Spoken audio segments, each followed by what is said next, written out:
The phone conversation between fantasy veterans Bob Harris and Matt Waldman is a quick and dirty rundown of players, units, or teams from Sunday's games. Feel it or fuck it is our instant verdict on the fantasy value of a player or situation, not the ability, effort, or character of the player. This is just how two old-timers in this industry talk when they got a lot to cover in a little time.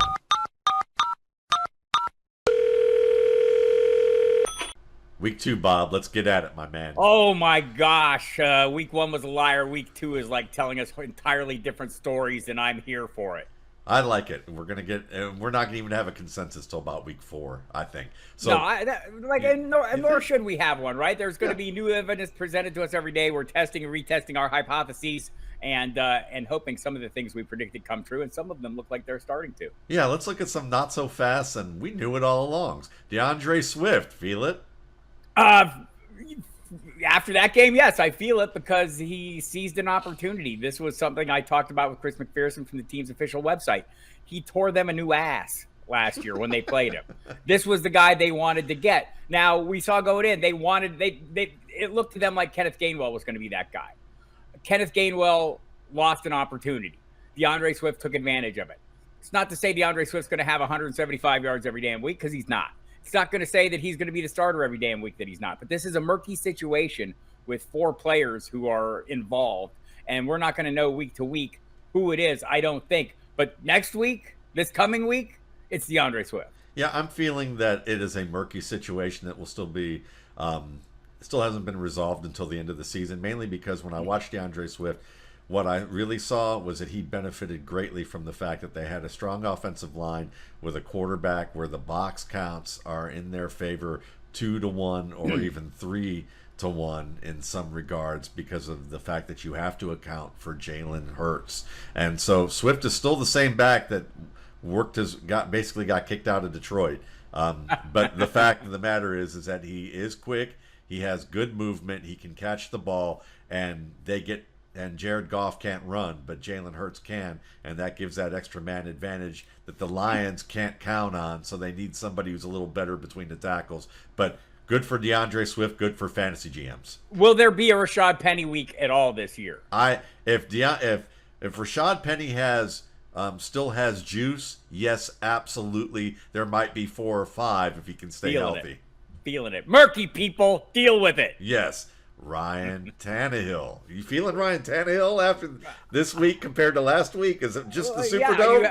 You have to feel it, a little bit more this week. Certainly he's feeling it. He said he knew he would bounce back, spread the ball around nicely, ran the ball well. He's capable of this. This is in him. We've seen it. As recently as 2 years ago, he was a top 10 fantasy quarterback.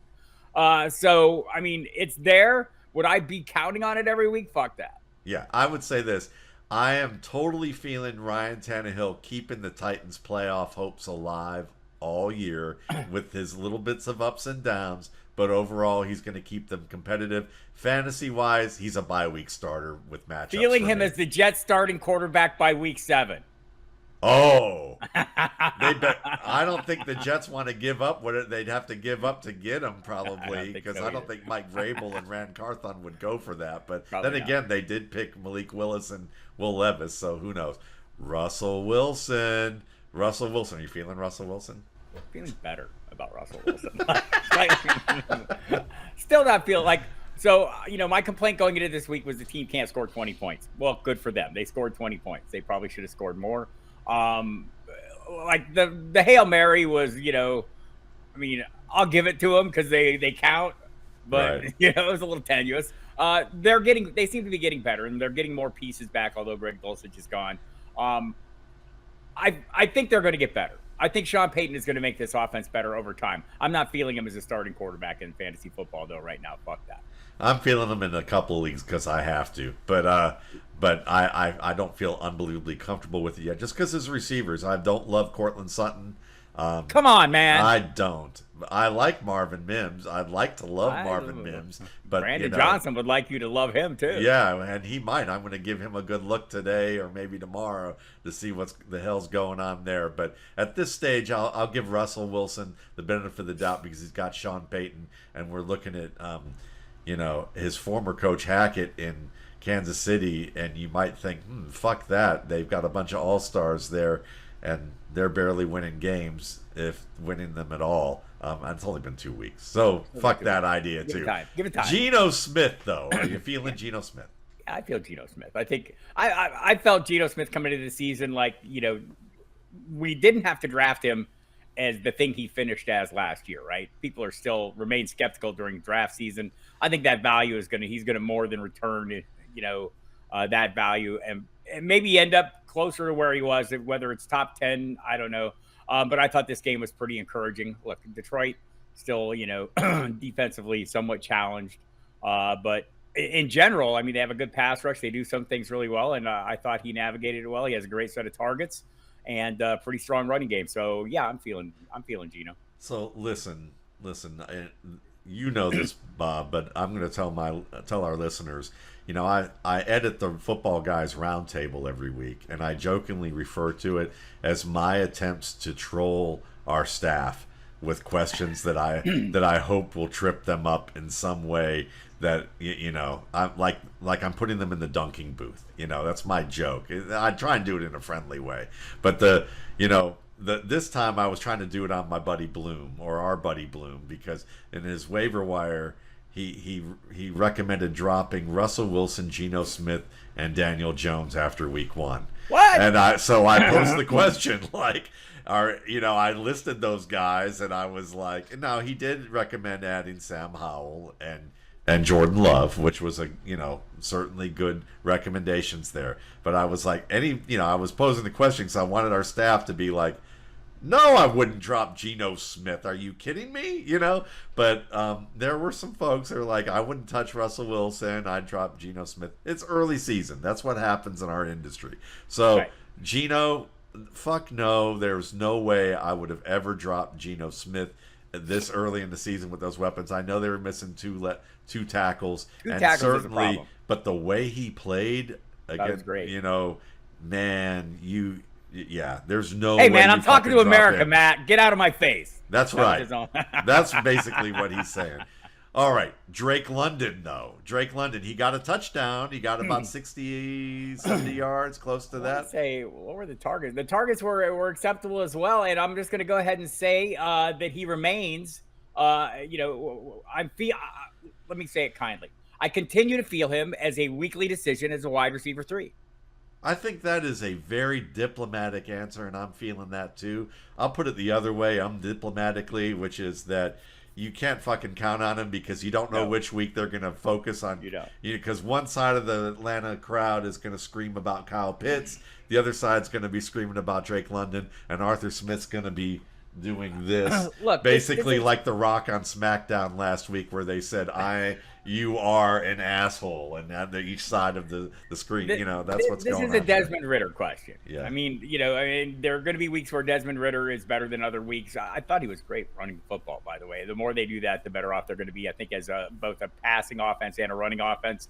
But this is Desmond Ridder's continued development as a passer is going to be key to this. Yeah, they manufactured targets for London, which was good. They had a couple of nice plays beyond that were good. He's a good wide receiver. The quarterback is still a question, though he played well at the end of the game this week, and they did a little bit more for him. Josh Reynolds, you feeling Josh Reynolds? 2 touchdowns. I'm 100% feeling Josh Reynolds as long as they're so. Let me just say I play only DFS. I only play tournaments, right? I like to have a handful of lottery tickets to sit around and gaze at while I watch games.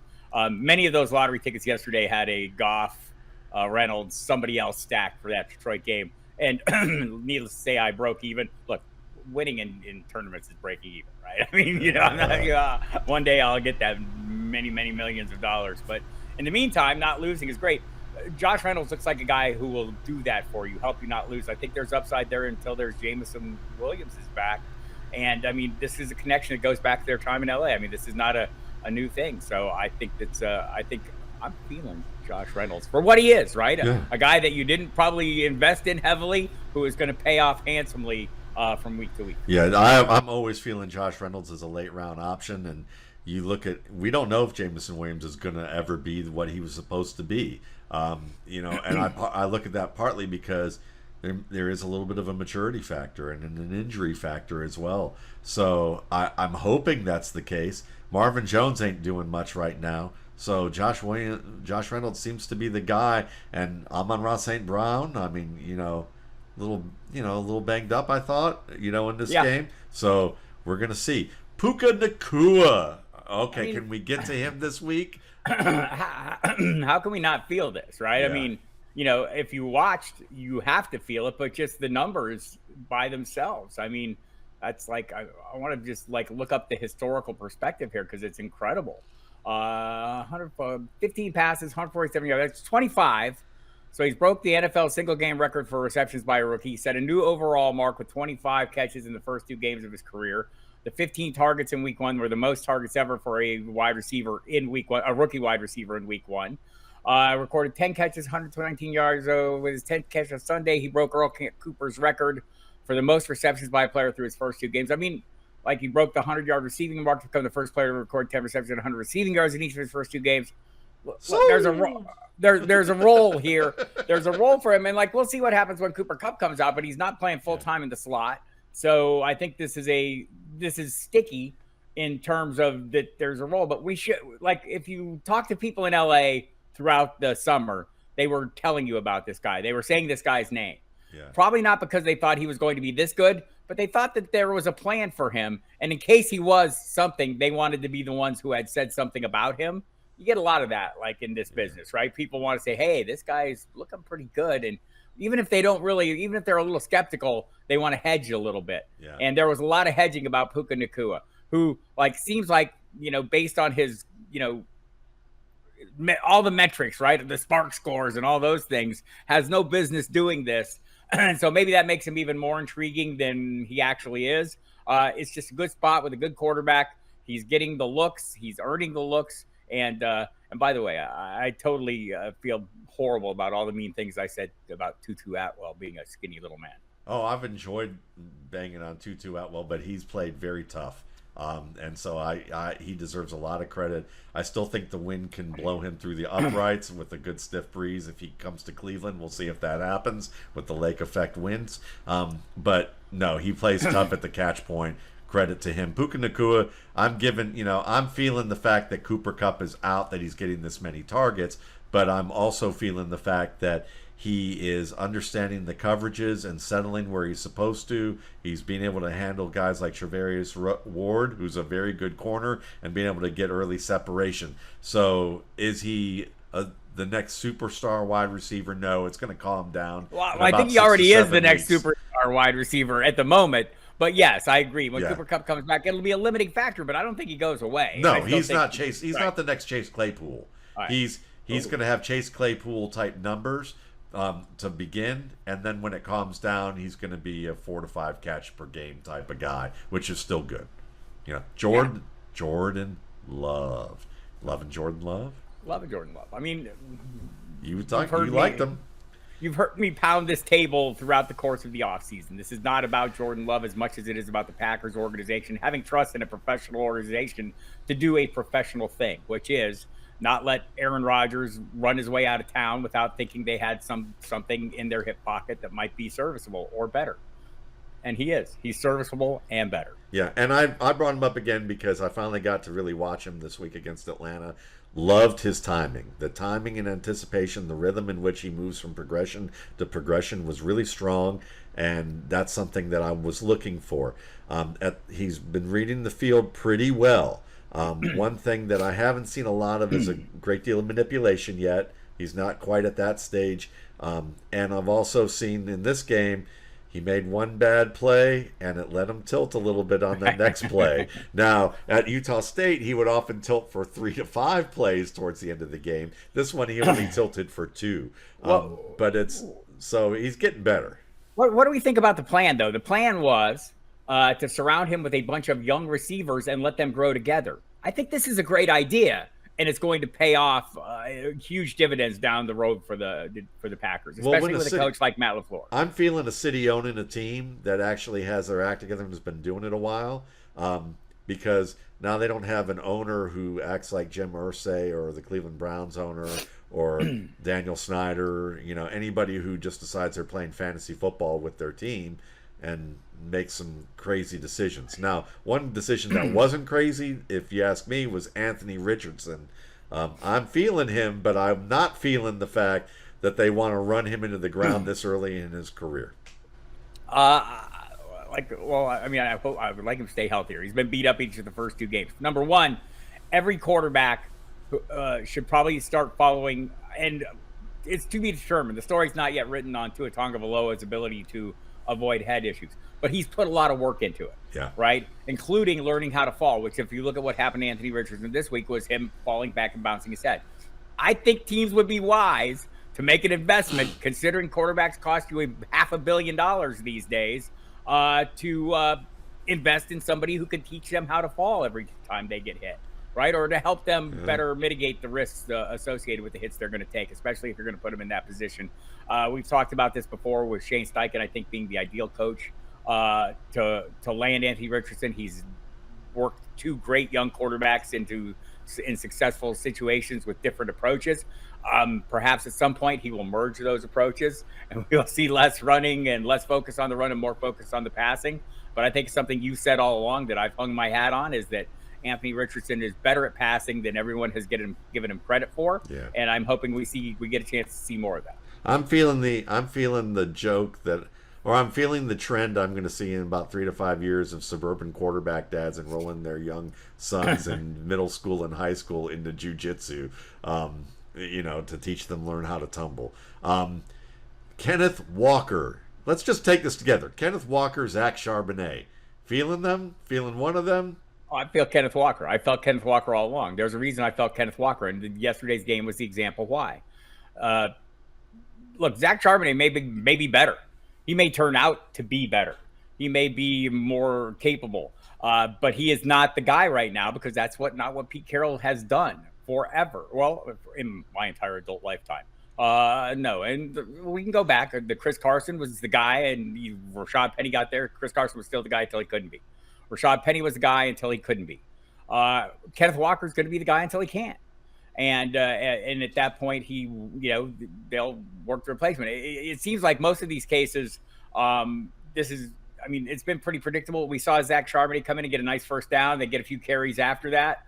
And I got a little worried and said, are we seeing a shifting of approaches? What? No, here comes Kenneth Walker back in the game. I feel like this is the Pete Carroll approach, and he's going to stick with it. And I'm going to keep playing it that way. I think expecting Kenneth Walker to continue getting 65-70% of the workload seems more than reasonable. And I don't know if Zach is going to keep up with DJ Dallas until something happens to Walker. I would argue that Kenneth Walker is maybe the most athletic mover of the running backs in the NFL, in terms of the way the way that he can turn that inside foot and open his hips so quickly and be able to get outside.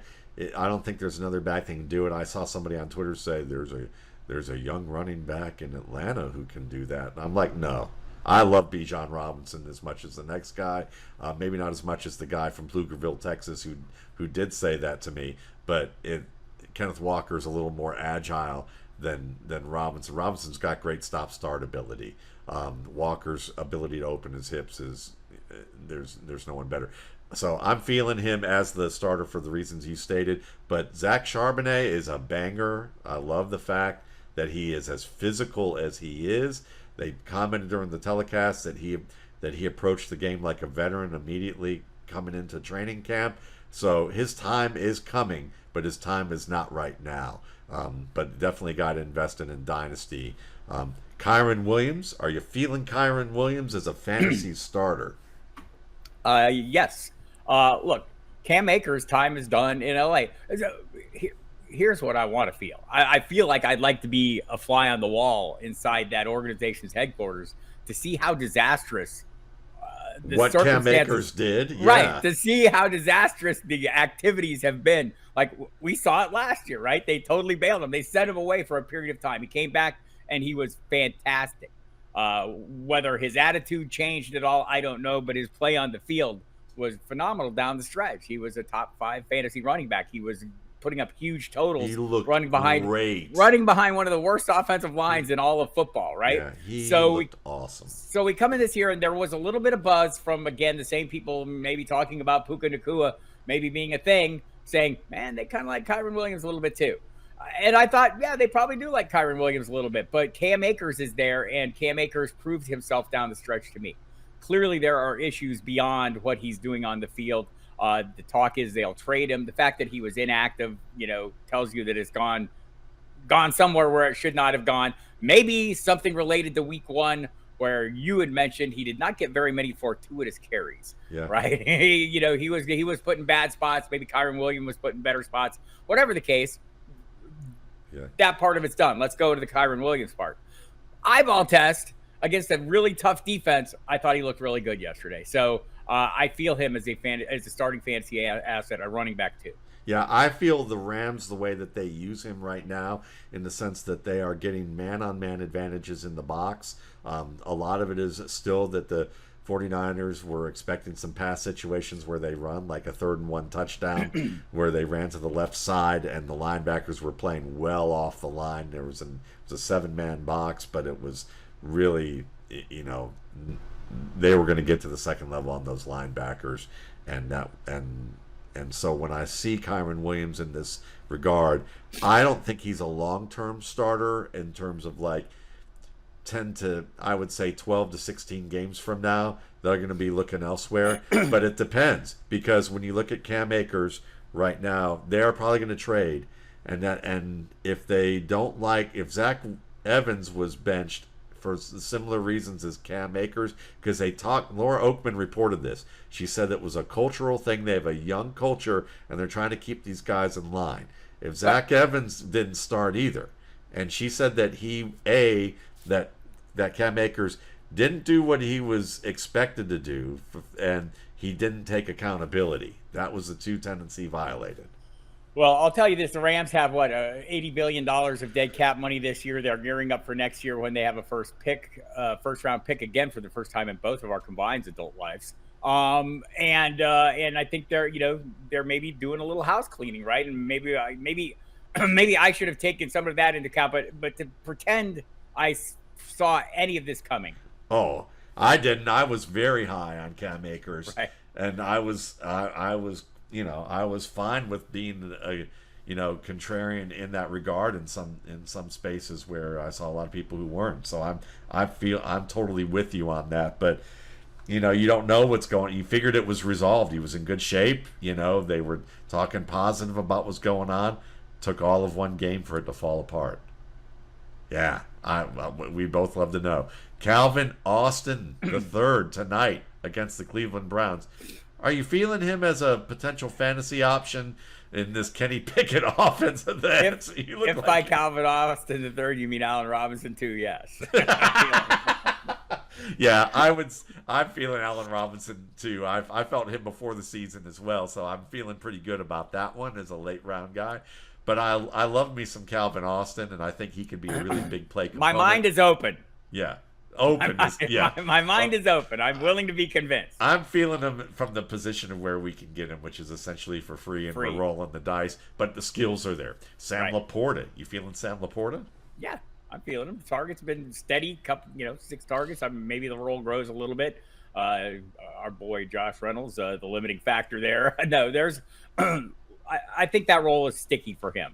I think expecting that that middle half dozen or more. I think we're kind of working at the floor because it's early in the season, and we'll see that work up as we go forward. Yeah, I mean, he made some tough plays in that game. And when you see a young tight end transition as well as he does, or work across the field and undercut the coverage that he was facing and make plays like that, he looks like a veteran. He can run real routes, and he moves very well after the catch. So I think he's one of the 3 best tight ends of the rookie class, and he's looking like maybe the best performing one right now, if you ask me. Kendrick Bourne, still feeling him after this weekend? Yeah, I mean, I kind of feel him for what he is. Look, nobody should be forcing any of these New England wide receivers, not named Hunter Henry, who's not necessarily a wide receiver, but you shouldn't be forcing any of these receiving assets into your lineups. this offense is better.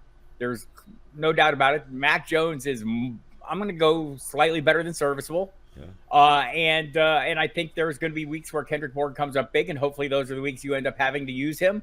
And hopefully, though, most weeks you don't have to use him because you barely drafted him. I think, Devontae Parker, I feel the same at. He's probably more likely to have been a player drafted, but I think he's going to be, a guy who can help you avoid zeros during injury and bye weeks and the sort of attrition. And I think that's about the best you can hope for from these guys with some occasional big games. Yeah, Devontae Parker, when he was a prospect out of Louisville, I remember someone asking him, how he works at the game, and he mentioned something to the effect that I rely on my God-given ability, and I'd say he's still relying on his God-given ability. Maybe say that like it's a bad thing. Yeah, I am. I know. Judger. I know. That's Fuck what I'm that. saying. I know. But I'd like to say I study the tape and I work on my craft, but craft, what's that? I think he thought. Dude, I want him to just work on being healthy. Yeah, he thought it was like a food brand. I think that's what craft was to him. But Kendrick Bourne, yeah, I'm feeling him still. They definitely supplied some targets, but just Mac Jones overshot him a few times on some big plays, so it'll come. Jakey Ferguson, Dallas Cowboys, looks like he had a rebound game. Yeah, I mean, Dak feels him, so I will slightly feel him as one of those emergency plays at a position where sometimes you need an emergency play. Yeah, well, Breece Hall, it seems like he's an emergency with Zach Wilson, right? What did you think? How have you feel about him the past 2 weeks? So I was skeptical going into last week. I didn't want to force him into lineups, or going into this week, I guess I should say. I was skeptical going into week 1, right? And he came out. To me, it looked like, and that first week, he got like a courtesy carry, right? And he took it down the road a little ways. And they said, well, hell, we'll give him another courtesy carry. And he continued taking him down the road a ways. And that's what it was based on, right? And so, look, they keep telling us they're going to be careful with him. They keep telling us he's on a snap count. They're telling us what the plan is. And, Mike, there may be weeks where he outperforms the plan. Yeah. When he averages 12.7 yards a carry on his 10 touches. But expecting him to get a full workload and for that to be successful every week for you as a fantasy manager seems like a little bit of a reach to me. Dalvin Cook's going to be a limiting factor, although neither of them did a damn thing against the Cowboys.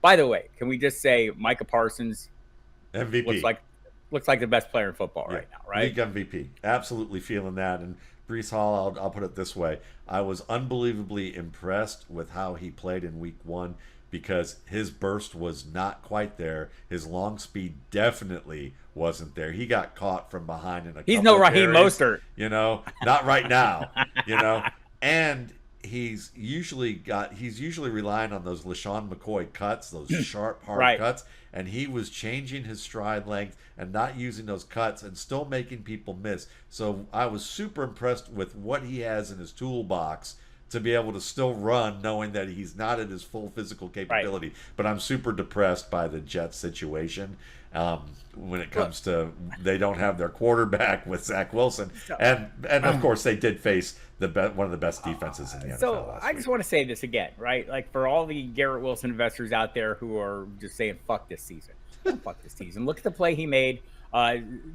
Thinking Zach Wilson gets better enough to replicate the hodgepodge of quarterbackery we saw for New York last year. To think he improves to, I don't know, Mike White level, like doesn't seem like an incredible stretch of the imagination. Like maybe he doesn't get, he's not a consistent productive player, but thinking he can fuel the fantasy fortunes of a guy who was the offensive rookie of the year last year without a bunch of good quarterbacks, I think Garrett Wilson people don't panic. Look, I'm right next to you on the screen, and I'm stretching as far as I can to get to between, to get to Mike White level as Zach Wilson here, and I don't feel like I'm quite getting there. But I like the sentiment. I like the sentiment, but I'm not sure when they said he's light years ahead. He's got a $36 million quarterbacks coach. Something's got to give. Well, I'll say this. I hope you guys have the rapport between you find someone to work with, like I get to work with Bob Harris, that you have the rapport that Mac Jones and Hunter Henry have. Oh. Yeah, because man, that's some rapport right there. But Bob, thanks for illegally blocking downfield, but still allowing me to hit the touchdown pass and nobody to notice that it happened. Feeling it, man. Feeling it. We'll talk next week. Right. Love you. Love Goodbye. Bye.